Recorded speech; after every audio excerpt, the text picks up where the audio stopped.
Good afternoon. It's Monday, the 17th of November, 2025, just after 1 o'clock. Welcome to UK Column News. I'm your host, Mike Robinson, and my host in studio today is Ben Rubin. Welcome to the programme, Ben. Thank you, Mike. And joining us by video link are Sandi Adams and Diane Rasmussen. Later in the programme, we'll be looking at how impact investing is being used as, well, government takeover, effectively. And we're also going to look at assisted dying and how that's going in Canada. Concerns from the climate lobby about disinformation and the latest on the rollout of 5G in the UK. But we're going to begin today with the UK Health Security Agency and links between excess deaths and COVID shots. Because on Saturday, The Telegraph put out this article, which many may have seen, headlined, government withholding data that may link COVID jabs to excess deaths, as if that should come as a surprise to anyone. But the UK, the article says the UK Health Security Agency argued that releasing the data would lead to distress or anger if bereaved relatives saw a link were to be discovered. They said public health officials also argued that publishing the data risked damaging the well-being and mental health of the families and friends of people who died. Now, if you remember what the ONS graph looked like at the time, it was clear that there was something pretty nasty going on, so we just put it on screen there. Now, this is largely ignored by politicians and journalists everywhere. And now the Telegraph is doing what? Trying to cover their tracks? What's going on here, Ben? I'd say so. Yeah, I mean, it's quite amazing that they don't want to release it because they want to spare us, you see. It's all about us. It's not about escaping accountability. Indeed. We'll come on to that in a second. Now, the campaign to have the data released has been led by this campaign group, Us for Them, who requested the data via Freedom of Information requests.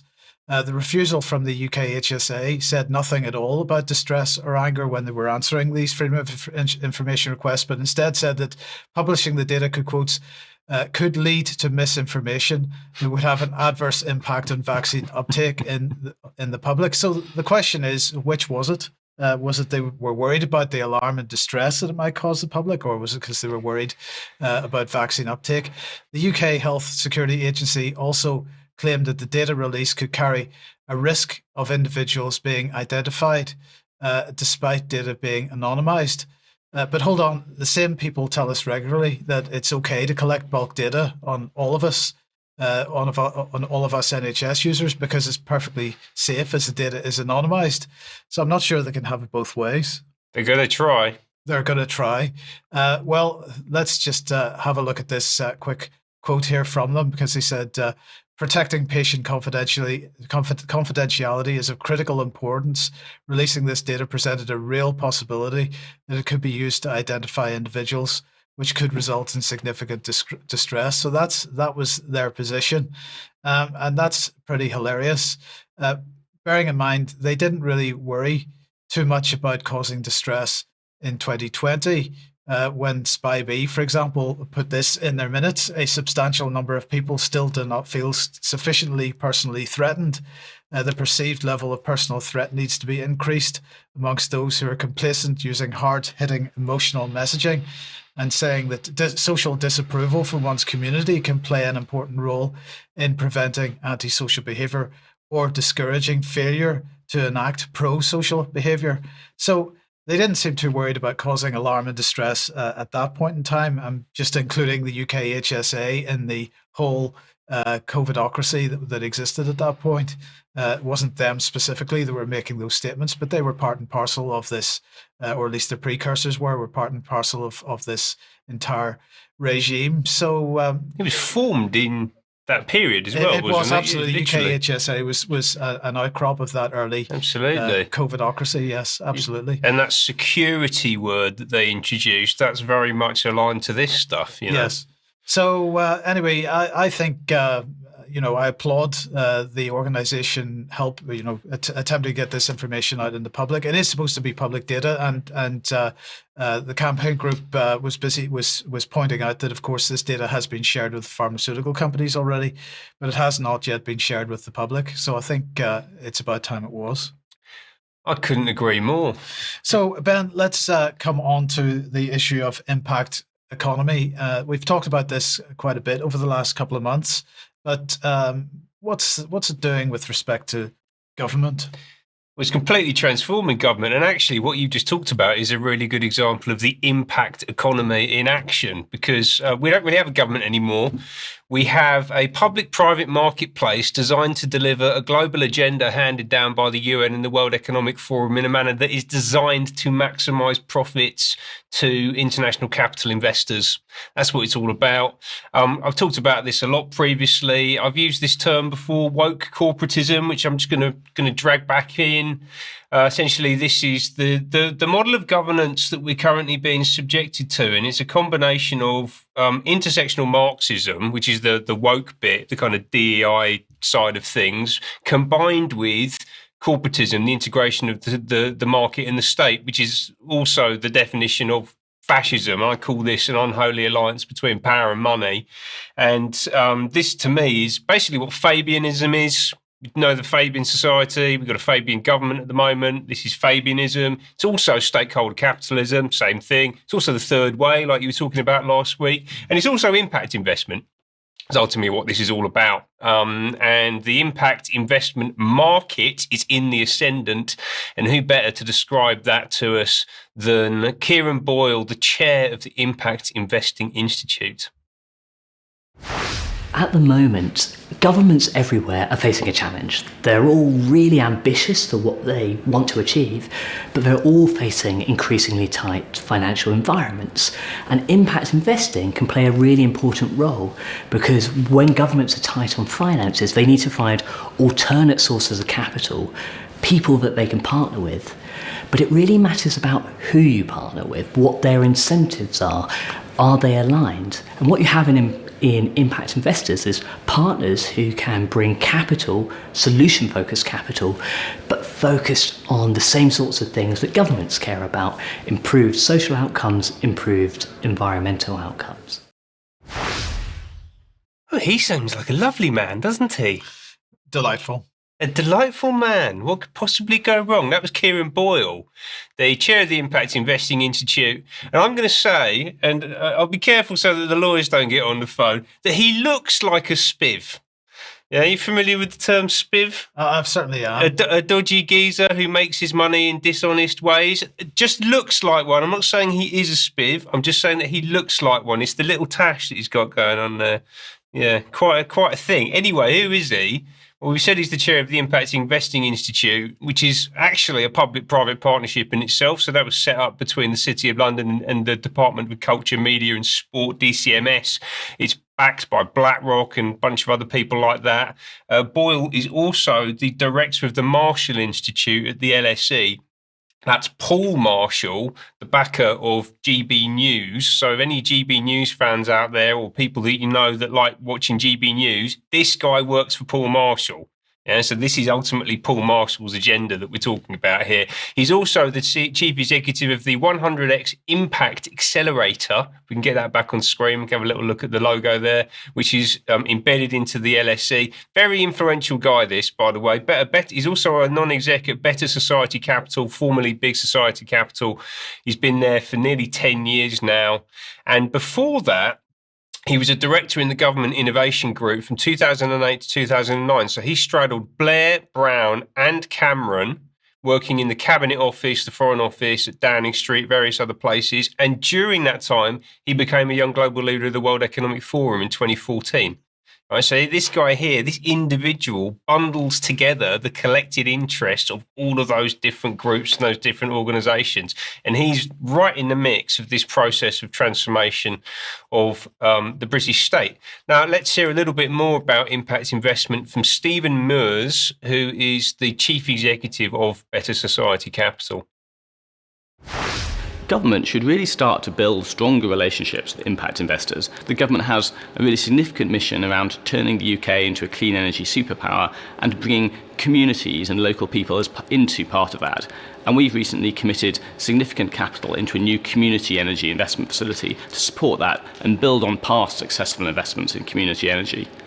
You've also got a really strong track record of impact investment in the health sphere, which is another one of the government's key missions, both looking at prevention through community-based initiatives such as the very successful Thrive initiative in North East Lincolnshire that helps people with long-term conditions stay out of hospital and succeed in their lives without so much health intervention. Yeah, so that's Stephen Mears from Better Society Capital, the chief executive, should I say, of Better Society Capital, who absolutely reeks of civil service, that guy. He was in the civil service for about 20 years before heading over to Better Society Capital, which is basically an extension of the civil service. It was spun out of Cabinet Office by Cameron back in 2012, and it was the precursor to the impact investment marketplace that we're talking about today. All of this completely hand in glove with the city. So those two videos I just showed came from a short series that came out earlier this year from the City of London. They're presenting themselves as the global city. They want to help deliver government missions using impact-led venture capital and private equity so that they can make loads of money, and they want to do this internationally, importantly. So the UK is a test case for this stuff. We talked about this quite a bit recently. They're experimenting here. They're building out the models for how they're going to deploy this elsewhere, and then they want to export that internationally. And they're talking about this being a £1.9 trillion a year global marketplace. That's ultimately what the city and these investors are sniffing around. And that's ultimately what our government is becoming. It's what it's being set up to enable. These organisations, we talked about the city, we talked about the Impact Investing Institute, which, as I said, was set up by the city with the government. So that's public-private partnership right there. The British Venture Capital Association, BCVA, and Better Society Capital. These are the people that are really driving this forward, right? And there was a big announcement on this front. As I say, it's been going on for quite some time now, but there's been some really big developments over the past week. Let's hear now from Darren Jones, the private secretary to Keir Starmer. So can I start by saying thank you for everything you've done and for the impact you've had on so many local organisations and through them the lives of the people they serve. Because for all the good work over many years, the community I now represent in Parliament still has far too few young people being given the chance to succeed in whichever way they wish to. I feel lucky to represent my home in Parliament, but I do not want my story to be exceptional. I want it to be normal. And so my pledge to all of you this evening is I will use what power I have for whatever time I have it to make sure that that's the case in every part of our nation. Because we all know that when governments empower communities, specifically those who know the local area, the people, the problems and the opportunities inside and out, people like you, that's when truly transformative and long-lasting change can happen. So last year, I set up the Social Impact Investment Advisory Group, and that it has today published its report on what government can do to help more. I can assure you that we'll be taking these recommendations seriously and acting on them within a matter of weeks.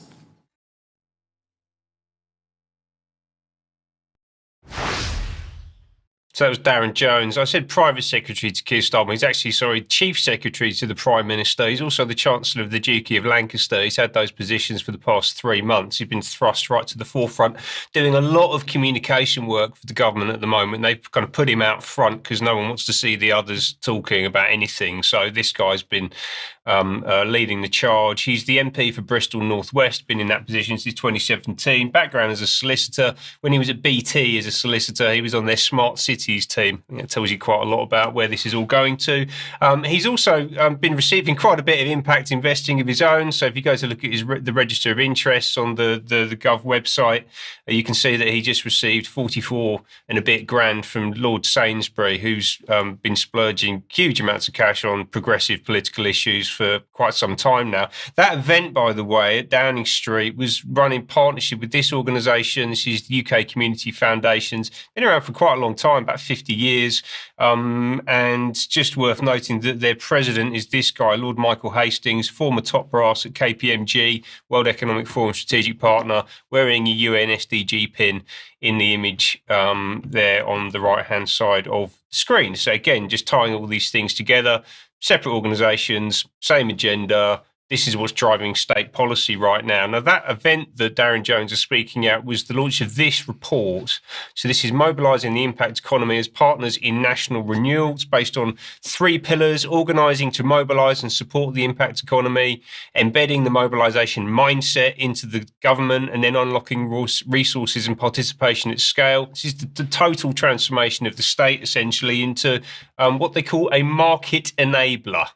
That's what the government is becoming, a market enabler, still a regulator, a grant maker, a commissioner, a guarantor. So they're actually going to underwrite private sector risk. That's interesting, isn't it, that they even wrote that down? And then finally, an issuer. So they're going to be raising capital through public debt instruments. So this is just PFI spending writ large across the whole of government. Printing money. I mean, yeah, and lumbering the taxpayer with extraordinary amounts of debt that never gets paid down. Overcoming barriers to this new model, whether those are cultural barriers inside the civil service or other bits of government, or importantly, just writing new laws. So if the regulatory environment doesn't allow for it, well, we'll change it. Right, we've got to encourage partnerships, not discourage partnerships. This is already a huge business, ultimately, inside of the state. They've done some work mapping out different levels of investment across the 5 missions, whether that's kickstarting growth, clean energy, safer streets, the NHS, breaking down barriers to opportunity, and that's coming from philanthropy, social investment, institutional impact investment. They're actually explaining in quite some detail where these funds are coming from and what they're all about. They've developed this model for how they're going to, they call it the staircase model. They're going to go to plant, nurture, establish, grow, and mature these initiatives across the whole of government. They've got different ways of cutting up risk and return, different types of financial instruments that they're going to use, different participants in the marketplace, from ventures to private equity, everything in between, different types of support required from government. And all of this is based on outcomes. So they'll talk about outcomes-based contracts, so people can extract value only when they actually deliver the outcome they've signed up for. But what that necessitates, as Sandi talked about a couple of months ago, actually, is total surveillance. So in order to know if they've delivered an outcome, they have to surveil you in order to understand if you can actually then trigger the payment, right? So this is where a lot of that stuff comes in. They're already acting on it. It's rushing ahead. One of the recommendations that was in the report was to set up this thing, the Office for the Impact Economy. This is housed in the Cabinet Office. You can see at the bottom there. Darren Jones is going to be running it. He's the ministerial lead. And ultimately, this is about cross-government collaboration, so cutting across all departmental divisions and silos, as they talk about them, being a front door for institutional capital to come into government, to coordinate those relationships, to build capacity, and extend the government's ability to engage with this stuff, while at the same time identifying and supporting new partnerships, building the marketplace proactively for these investors to come in and start stripping profits out of government. And importantly, this is, as I said, this is being run out of Cabinet Office. They have what they call a hub and spoke model. The DCMS are absolutely in the picture. Treasury, number 10 partnerships unit, the Department for Business and Trade. They're going to work openly and collaboratively with stakeholders, obviously. And this is about doing government differently. Total transformation of the state. This is what the change agenda is all about. Impact. Impact and no change, actually, because this is a great example of the Uniparty in action. We're talking about the same organisations that were established under the Cameron Tory government. It's being absolutely pursued as hard as it can be by the current Labour regime. What's the difference between them? Nothing. And would it be any different under reform? Absolutely not. Because Paul Marshall is Farage works for the Farage works for the city. Yes, yeah. And the city is shaping this. So yeah. Okay, thank you, Ben. Okay, let's welcome Sandi to the programme. And Sandi, of course, the assisted dying bill continues to labour its way through, excuse the pun, through Parliament at the moment. It's always good to look at what's happening in countries where this policy has been implemented for a number of years and see what's happening there. So bring us up to speed with what's going on in Canada. Yeah. Good afternoon, Mike and Ben, and indeed everyone. Now, with the research we've all been doing over the last decade or so, we've known that there's been a depopulation agenda ongoing since around the 1970s with the Club of Rome reports and the likes of Bill Gates and Yuval Harari, Klaus Schwab. They've all spoken about it. And also there was the Deagle population forecast for 2025 published by the CIA from 2014 to 2020, which I'm sure all of you will know about. If not, I'll put them in the show notes. We've hoped that this would never happen, but we had to call it out nonetheless. But according to a recent piece in the Sage Journal of Death and Dying, published by the Health Canada, they now lay bare a cost-saving exercise, and it's so cold and extreme, it's really hard to believe that they published it openly, to be honest.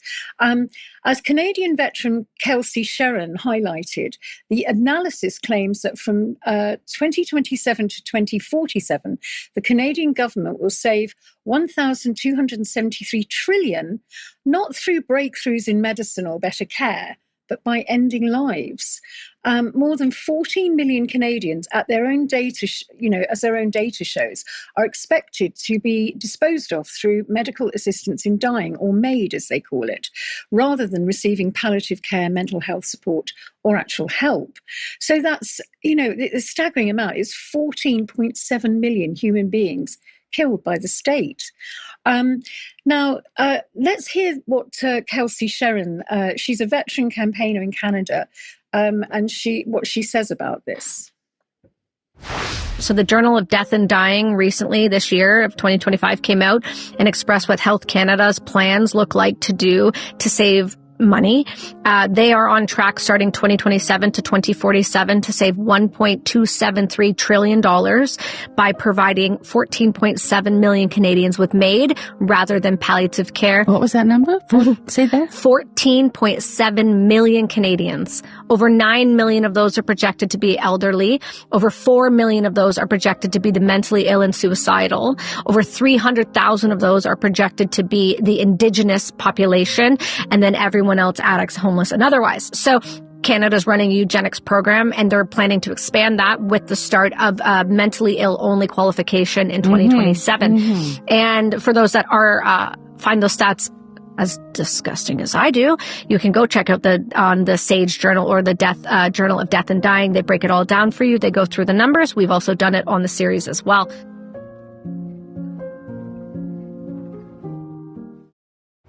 9 million of these deaths are forecast to be the elderly, the people who built the country, parents, grandparents.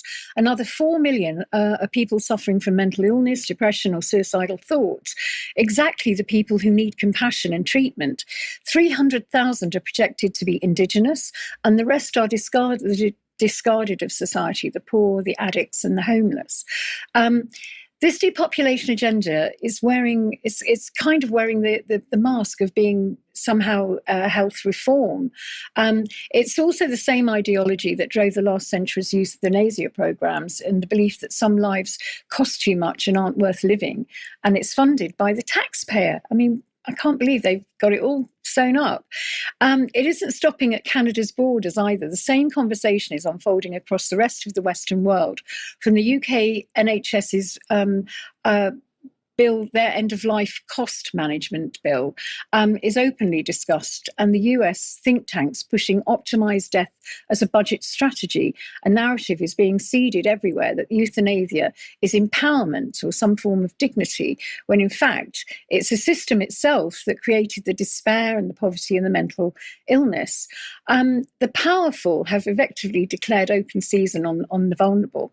Our UK assisted dying bill reached its committee stage in Parliament last week, Friday the 14th of November. Will we go the same direction as Canada, where it appears to be an open movement to kill people? It's up to us to campaign our local MPs and make a noise about this, as I really think our MPs don't understand what's going on at all. Now, we've also got coming up this at the moment is the Public Authorities Fraud, Error and Recovery Bill, which also moved to the committee stage last week, where it sort of ping-pongs around before it goes to royal assent. Now, this is all linked.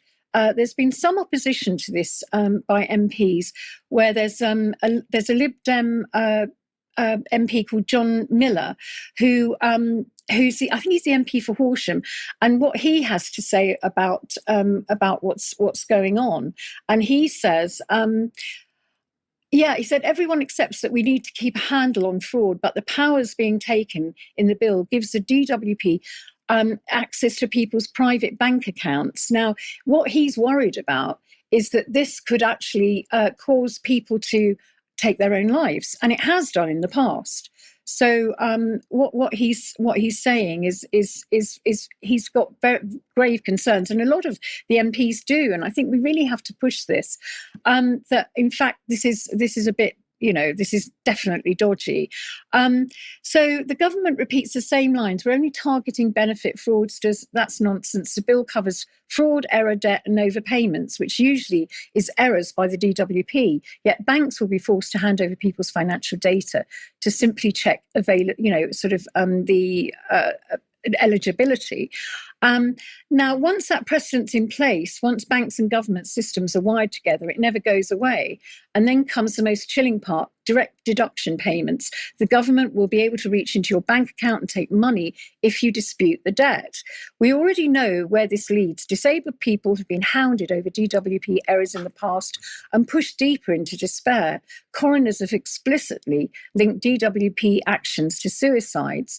Now, there's a campaigner called Liz Carr, and campaigns for the disabled, and she warned MPs and peers that the care funding crisis will create pressure to those who might want to choose assisted suicide as a way of getting out of it. And I think we could listen to her now, what she says about all this. DPAC and every other disability rights organisation says no to assisted dying, or as we call it, assisted suicide. We live in a world that sees disabled people as better off dead than disabled. When you're living in a world with attitudes like that, it is not safe to legalise making it easier for certain groups of people to have a medically assisted death. Until our demands are met, our core demands for an inclusive and equitable life for all disabled, ill and older people, for all people in fact, we can't even consider legalising assisted suicide. It is not safe. This is not, by the way, a bunch of religious people saying, let's not change the law.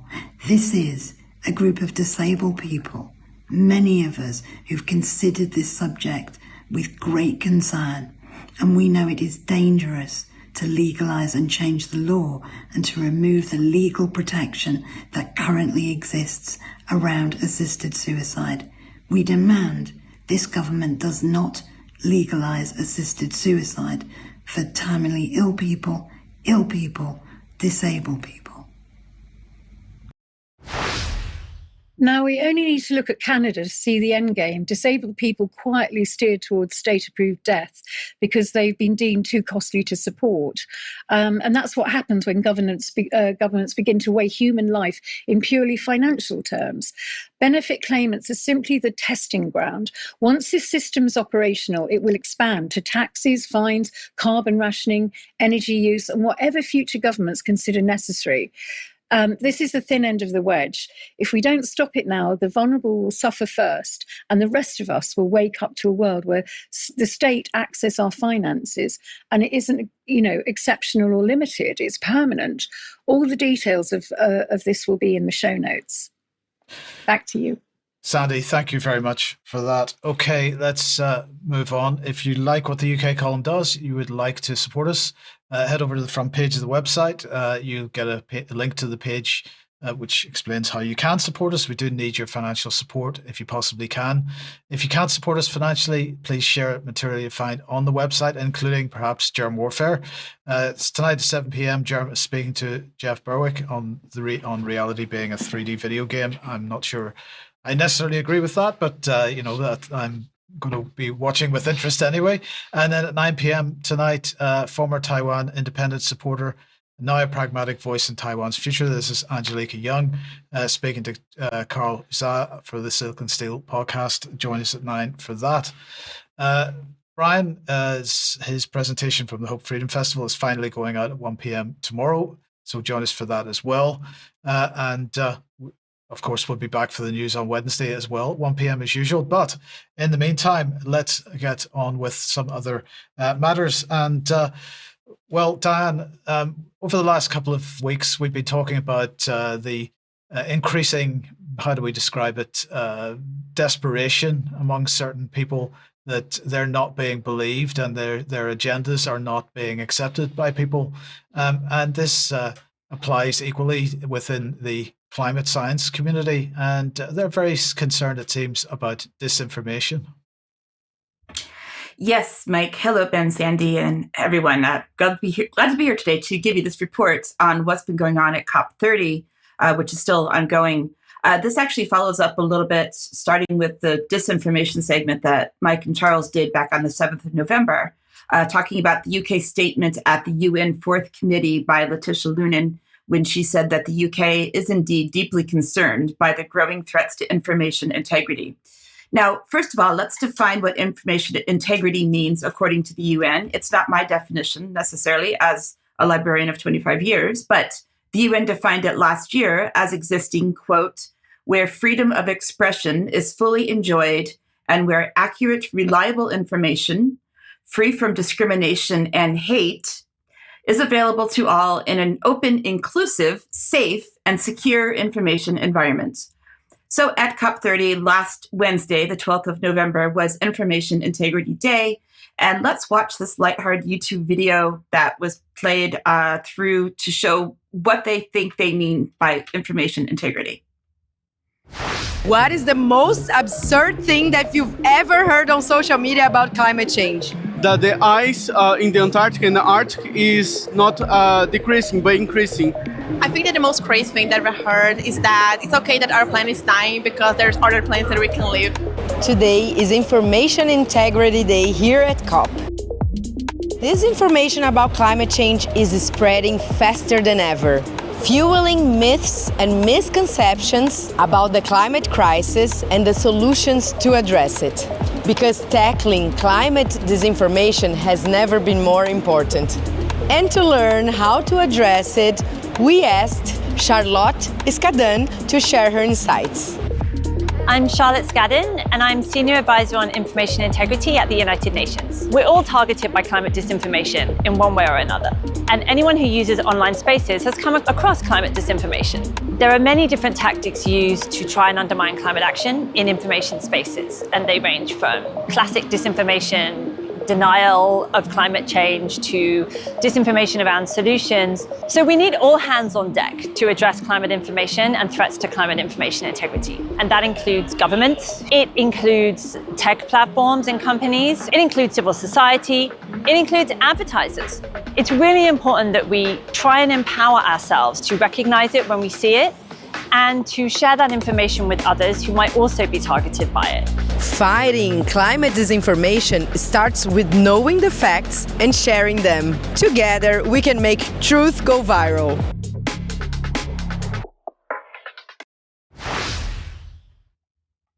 So agreed to make truth go viral. All right. Well, we look at a range of press releases related to what they said at the UN. But first, let's look at this X post where basically they're saying this is what they're going to be doing. This is a landmark declaration. All of the press releases and tweets and so on that I've seen about this has been saying that essentially this is the first time that this has been an important thing at a COP conference, the very first time actually for information integrity at any COP conference.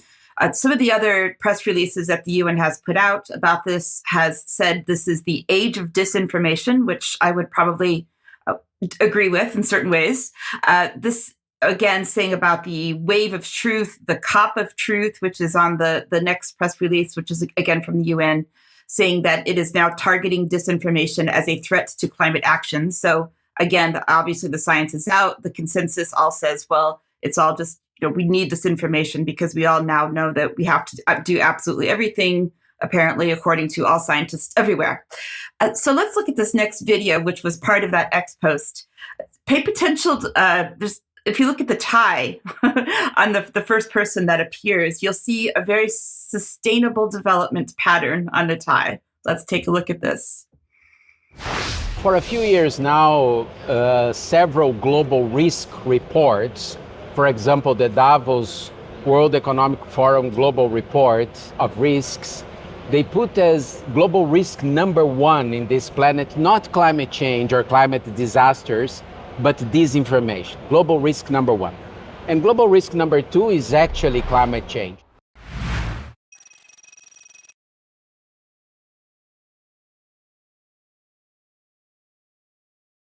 Purveyors of climate disinformation don't simply deny climate change. They undermine climate action by attacking researchers, scientists and journalists personally, by questioning the scientific consensus around climate change and creating false narratives around climate solutions. And they're also seeking to skew the perceptions of policymakers, of the people here negotiating. So for many years we have been trying to raise awareness or sound the alarms that this interaction between information integrity and climate change is absolutely vital for both fields, for the field of information integrity, but also for the field of climate change. And those two crucial issues, they depend on each other. They need to interact more.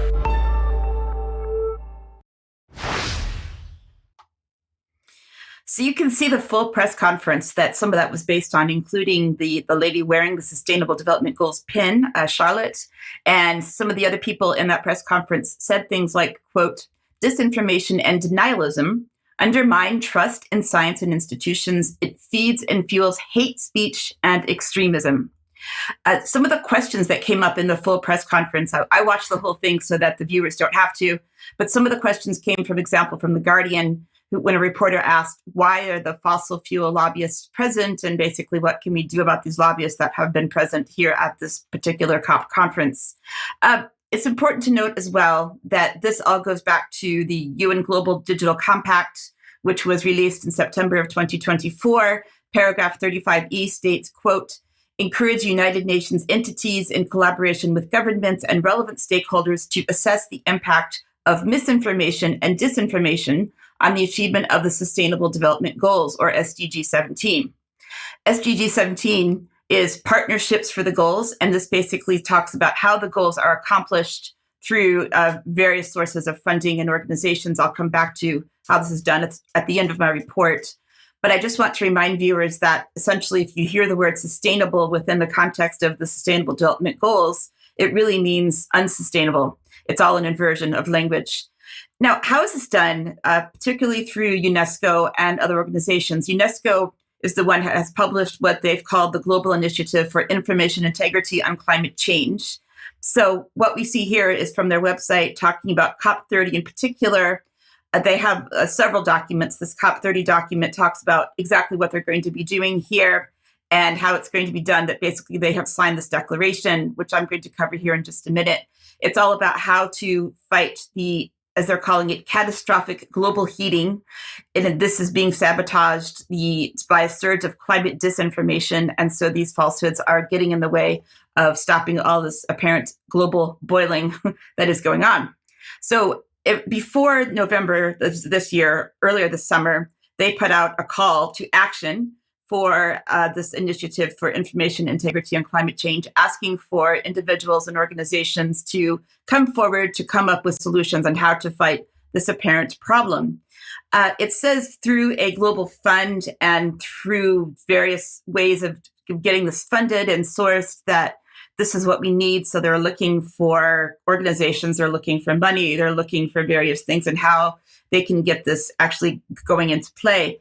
And once again, you could apply to contribute to this. Apparently the applications are now closed, so I wasn't able to see what it was that they were actually looking for. I would have loved to see the application form, but unfortunately, that's no longer available. On that website as well, they talked about this initiative at the COP of Truth, which was directly from this, taken from this website. And this was really interesting because it said you can read more about the unprecedented prominence of information integrity at COP30. Now, apparently, before COP30, I don't know if the first 29 COPs did not care about integral information, but this is now a very important point here in COP30. So we can't really speak exactly to what was going on there. But the call to action, again, is talking about here's what we have to do, here's what we need, here are the people that we need to have to be able to contribute. So what happened at the November conference last week? Well, we now, as a result of the call to action, and as a result of this now being the COP of Truth, there was an open letter signed talking about this declaration on information integrity. So the open letter was signed by 134 organizations, including the Club of Rome, the University of Leeds, for an example of an academic partner, Extinction Rebellion, and 127 individuals, which of course included Sandrine Dixon-Doncleve, the president of Club of Rome, and many others. And this information about the declaration was saying basically, here are the ways that we're going to do it. We are going to do research. We are going to share practical tools, policies, communications, advertising campaigns. Of course, we have to have the propaganda campaigns, trusted voices and influencers, media sustainability, protecting journalists, activists, communicators, scientists, protecting data sets, transparency of placement, data, information, digital literacy related to climate change in particular, and of course, donating financial resources to UNESCO's Global Fund for Information Integrity on Climate Change. And according to this, Antonio Guterres, the UN Secretary General, said that, quote, "We must fight the coordinated disinformation campaigns impeding global progress on climate change." So that's the open letter. If we go into the actual declaration statement, and it says it's drafted by the members of the committee of this Initiative for Information Integrity on Climate Change. And it basically says, well, as a result of the Global Digital Compact from 2024 Summit of the Future, and looking at these global principles for information integrity, we now, quote, "reaffirm our shared responsibility to ensure that societies around the world are empowered with the knowledge and information they need to act urgently and decisively in the face of the climate crisis." So I went to look at this global fund to see exactly how much they were looking to fund and what they were going to do about it. So this is from one of the UN websites saying that since their launch in June 2025, they had received 447 proposals from nearly 100 countries. So this might not be entirely up to date. It could be more by now. And they're saying that the role of the funding is to uphold the integrity of information related to climate change, and calls on funders to donate this fund and support projects that promote information integrity locally, nationally, and internationally. And it will contribute, again, as I said, through research funding, investigative journalism, strategic work, communications, advocacy, cooperation with organizations carrying out the related activities, which of course goes back to SDG 17, Partnerships for the Goals. This is how it's all going to be done. So I'd like to say, as UK Columns librarian and information correspondent, that after 25 years in the library field, I was really important to me to hold the line to make sure that the basic principles of librarianship and information access were provided. Everything is available, but what they're doing here is obviously only pushing the things that the UN wants them to push. And so if we look here at what they have been doing in the International Federation for Library Associations and Institutions, which is an organization I used to belong to. I used to have an elected role in this organization, actually. Their press release from the 10th of November said, COP30 begins, culture adaptation and information integrity are key themes for the library field. So how are they contributing, according to this press release? Well, one is the state of library engagement and climate communication and education. This report was funded by the Gates Foundation. It basically said that now libraries are contributing more to sustainability than to climate action, and so they needed to be doing more on the climate side. They said they would be contributing to the global goal on adaptation, so specifically here around how the cultural heritage sector contributes to sustainable development goals, the Paris Agreement, and of course, as always, the importance of equity and inclusion. And so this is how it's going to be done through the action agenda, which is one of the COP30 documents, which we've talked about as well. And they're contributing to this in different ways, including contributing to a collaborative plan to accelerate solutions that will explore narratives and storytelling as catalysts for climate action. So that's the way I guess libraries can contribute, and helping libraries around the world adapt and build resilience to the changing climate. Now, they did also contribute to the UN Global Principles for Information Integrity, which they were very proud of.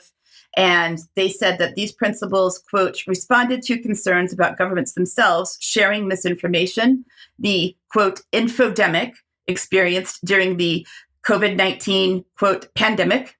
Those are my quotes. Wider worries about how the way internet platforms themselves risked accelerating the spread of fake news and growing awareness to the real world impacts of online hate speech. Now, the UN Global Principles themselves for Information Integrity is another document, and these will all be available in the show notes. But basically, there are 5 points that they are using that are these principles. So one is societal trust and resilience, looking at the role of platforms and acting in trustworthy ways, healthy incentives, looking at business models that favor clickbait, public empowerment with some references to digital literacy and enabling people to exercise choice when choosing platforms, which is great news for UK Column to have choice, transparency in research, and finally, independent, free, and pluralistic media, which discusses the need to resist restrictions to press freedom, support independent journalism, and the need for ethical conduct within the press. So, Mike, maybe this is some good news for UK Column after all. Perhaps so. Okay, well, thank you for that, Diane. Ben, let's move on then. For the capture of young minds, and maybe that's a related topic, actually. It's absolutely a related topic because even with infinite wealth and power, their narrative is falling to pieces, it would seem. So the last roll of the dice is to get hold of the minds of young people and make sure that they don't listen to disinformation and that they are democratically resilient and all of these awful terms that we keep hearing from these people. But let's hear quickly now about a new report from Demos looking inside the mind of a 16-year-old. From Manchester. They're both with me now, and what they find out may surprise you. Joe, can I start with you? This great odyssey, what did you learn that surprised you? I think the biggest surprise was the difference between the moral panic that we see online and that we saw during our desk research phase and the reality. The moral panic around young people not believing in democracy is simply not true. They do believe in democracy and they want to preserve it, but they're looking for powerful messages that are done correctly. The fact that they're brainwashed by Andrew Tate, simply not true. Every time we mention Andrew Tate's name in a classroom, they laughed us off. They're not. They're aware of some of his messages, but they know the hard reality. This fact that they're brainwashed by the algorithm, they're impacted by it, but they're curious and they're thoughtful and they know what they want and they know what they want to hear and they'll look for good voices. This is remarkably cheering. I wasn't expecting a cheerful conversation at this time in the evening. What kinds of things, if you were a politician, what kinds of things should you be thinking about more when you focus on younger people? Be honest, be direct, cut the BS essentially, and meet them where they are. If you do meet them where they are, you'll see incredible, like what Zach Polanski is doing right now is incredibly interesting. He's got a podcast. He's really active on TikTok. He's bringing on really interesting American names like Hassan Abbey, who's very popular in the left side of American politics. And we need to see something similar like that from, in my personal opinion, from Labour, and just clearly show your values and clearly tell a story. I will just say, Ben, the lip sync there was their issue, not ours. That was their issue, yes. I accept no responsibility for that at all. But we thought we wanted people to hear the clip, actually. It's quite interesting to get a sense of what the liberal, progressive political classes inside the M25 are desperately trying to find out about, which is what's going on with 16-year-olds. Obviously, they've just been given the vote. That's kind of forthcoming. So this is a crucial constituency.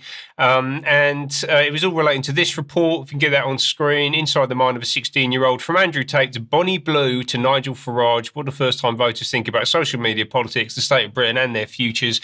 The references here are just so obvious. Andrew Tate, Bonnie Blue, Nigel Farage, what do you think of these things? And actually, it turns out that 16-year-olds are not idiots. They're not idiots like the people who work at Demos are clearly idiots, and the people that go to Demos events are idiots, right? They're much more sophisticated than people give them credit for. this report, we just nip here to look at Polly Curtis, the chief executive of Demos, talking about the fact it came from Peter Hyman, who was a political strategist for Tony Blair and Keir Starmer, so gives you a sense of where this is coming from. He didn't speak in that video. That was the chap, Shuab Gamoti, who she just calls us black. I hate racial categorization. It's just so crude, right? But that's what these people are like. They go, Gen Z, you all think this, and black, you all think this. And then when it doesn't turn out to be the case, they don't know what's going on, right? And this is all about power, ultimately, and building democratic resilience in this age group to make sure that they don't fall out of this democratic system that people like Polly Curtis are really keen on. And I'd actually recommend going to have a read of the report. It's quite a well done piece of work. Main takeaways from me were that, first of all, there's no such thing as Gen Z. Like, it's obviously a lot more complicated than that. You're talking about like 2 or 3 generations of people right now. As I said, 16-year-olds are not idiots. Some young women are very disengaged. Some other young women are completely terrorized by the world at the moment, and they want to burn the whole thing down and start again. And they've been brutalized and misinformed in a really malicious way. And young men in particular are questioning the narrative, and they're doing that with varying levels of patriotism, which was quite encouraging, to be honest with you, which tells me that Demos and this crowd have got a big problem on their hands. And just a very final quick note about the provenance of the reporting. That chap that was speaking just there, Shuab Gamoti, he actually is employed by this organisation, which is the Future Governance Forum, whose job they see it is reforming the state. And again, this links directly back to what I was talking about earlier in my first report. And they are backed by, amongst others, Amazon, the British Venture Capital Association, who I did speak about earlier, William Perrin and Francesca Sainsbury. So the Sainsbury's family, again, they are all over this space at the moment. And then also Vanguard, one of the biggest asset managers in the world. So these are the people funding this activity in order to understand what 16-year-olds are thinking about, so that they can sneak whatever their agenda items are on any particularly given day past them when it comes to the next election. Yeah. Okay. Thanks, Ben, for that. Now, let's move on then to 5G. Now, as some may be aware, there's still no real 5G infrastructure rolled out in the UK yet. What we have at this point is an enhancement of 4G, which is branded as 5G. This is because a very major part of the 5G rollout wasn't yet licensed.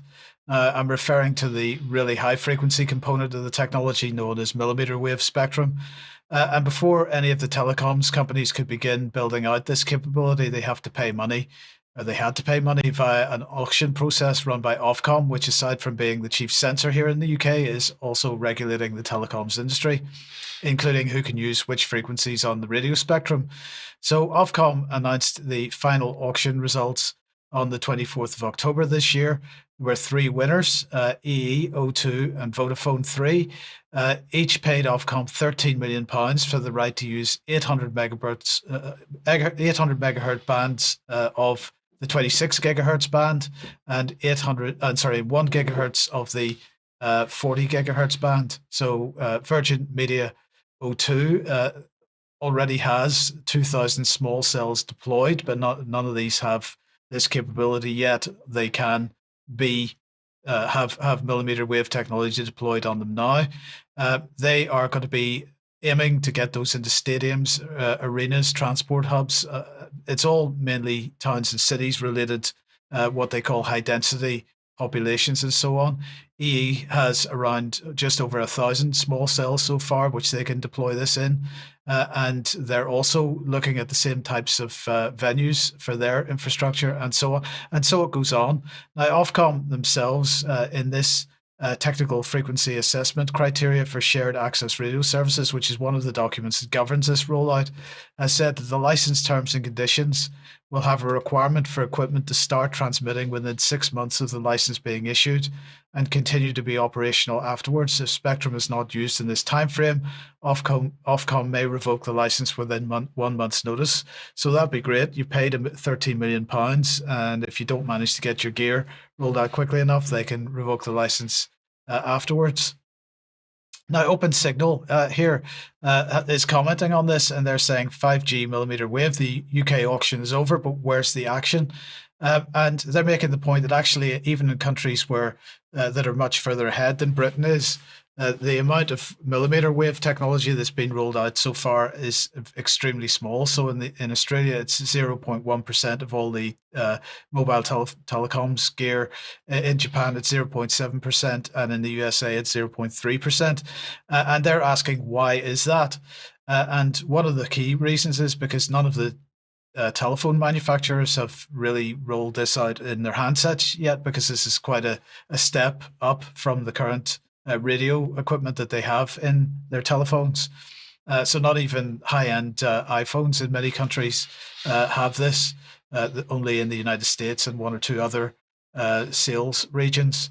So they have this technology at this point. So anyway, we're at the beginning of this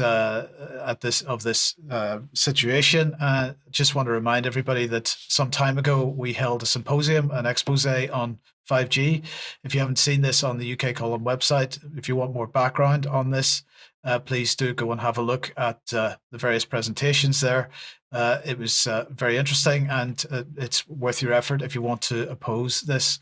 But obviously, we are at the beginning of a process. Now that the auction is complete, we're going to see this gear starting to be rolled out, because the companies have to roll it out in some capacity over the next 6 months.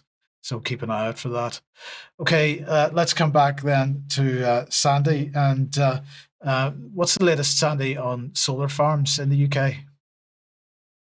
I want to thank a gentleman called Mark Saxby from Wiltshire, who sent me this campaign. You know, it's a stop the Lyme Down solar farm in Wiltshire. And actually, if we could have the slide just before that. Sorry, that's my mistake, Sandi. You'll get that at the end. We'll get that at the end. No, that's great. No, that's good. Yeah, I mean, I couldn't believe the size of this thing. I mean, it's absolutely huge. It's a 3,000-acre facility, and it's proposed by Island Green Power, a Bermuda-registered company, 100% owned by an Australian venture capital group called Macquarie. That's Maquarie, which I will be looking into, but I didn't quite have time to do it today. But this solar farm is massive. I mean, it's so huge. If we just move on, I want to go through these slides. Yeah, obviously, they've got a barrister on it. They think they'll probably get it turned down. But the trouble is that this bonkers Ed Miliband could override it with his bonkers renewable acceleration program, because that's what's happening. This has happened with several of these solar farm applications. They've been turned down, but he's been able to override it. Now, these solar farms this isn't an isolated incident. There's huge ones being prepared all over our country, all the planning applications. Now, they're huge. The tracking panels have motors which allow them to follow the sun, and they make a noise. So they need deep foundations, these things. And if we just keep moving on through, and I'll just comment on each one because I know we're short of time. Each of these, they have the battery energy storage as well, which is a huge fire hazard. Fire chiefs all over the country are really worried about these, because when they do burst into flames, which they do quite frequently, they actually can't put the fires out. So and each one is 4 times the size of a shipping container, and they've also got these enormous this infrastructure that's going in. One of these is a place called Hullavington, which is right next to the solar panel farm. But the amount of infrastructure, as you can see, is absolutely enormous. So if we just keep going through these slides. Yeah, now this is interesting. This is the international comparisons. The UK is the world's 3rd largest food importer after China and Japan. We import 46% of our food.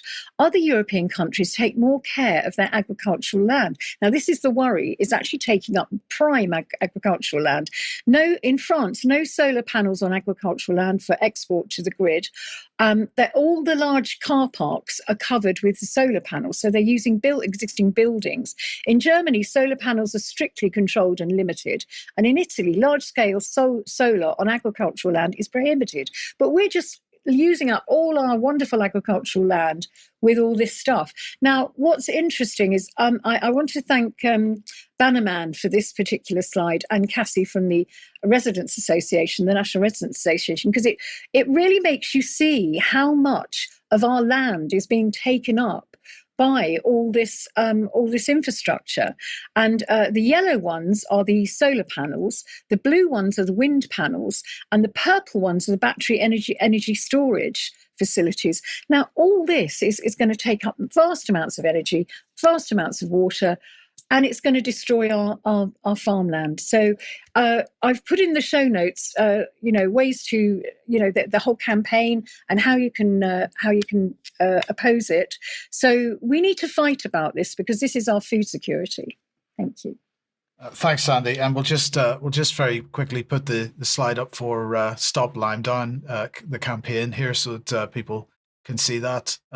We'll talk a lot about that in extra. I'm quite sure we've got lots of other stuff to talk about as well. Well, that's it for today. I'm going to say thank you very much to Diane, Sandi, and Ben for joining me today, and for you for watching. We'll be back in a few minutes if you're UK Column member for some UK Column News Extra. If you're not a member, maybe you'd like to join us, and then you can join us in the chat box and so on as we discuss in more detail some of the topics we covered today. Don't forget Jerm and Carl's tonight, and Brian's presentation going out at 1 p.m. tomorrow. We'll see you again at 1 p.m. on Wednesday for another news program. See you then. Thanks for joining us. Bye-bye.